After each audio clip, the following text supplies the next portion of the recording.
at veterano ang 16-man defense panel ni Vice President Sara Duterte para sa impeachment trial niya. Sa unang tingin, parang bagong lineup, pero may familiar faces din. Nandyan si Philip Siegfried Fortun, veteranong litigator na kilala sa malalaking kaso. Kasama rin ang kanyang longtime partner na si Gregorio Narvasa II, anak ni dating Chief Justice Andres Narvasa na naging lead defense counsel noong impeachment ni Erap Estrada.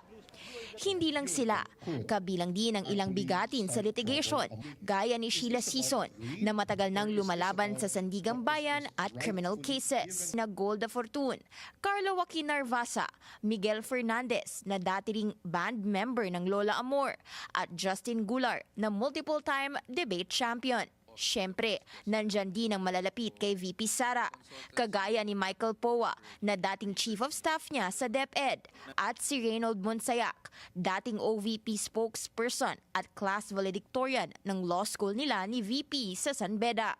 Ang 16 na abogado nagsumite ng entry of appearance na ad cotelem kahapon sa Senate Secretary. May agam-agam dito si Senate Minority Leader Coco Pimentel. So, ibig sabihin, meron pa silang gustong sabihin na nag-a-appear kami, pero may mga kondisyon lang yung order. Oh, mag-a-ad cautelam appearance pa ba ang mga abogado? Oh, dapat ano lang yan, straightforward. Bakit? Kaya magtatanong ka, bakit with caution pa ang appearance nyo sa korte namin? Ano palang ibig nyo sabihin?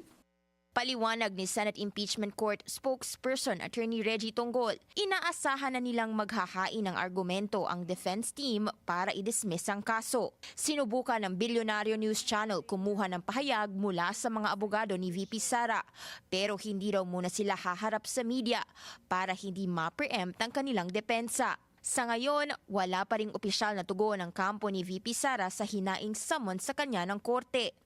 First time itong nasa higit 10 ang counsel ng isang akusado pagdating sa impeachment.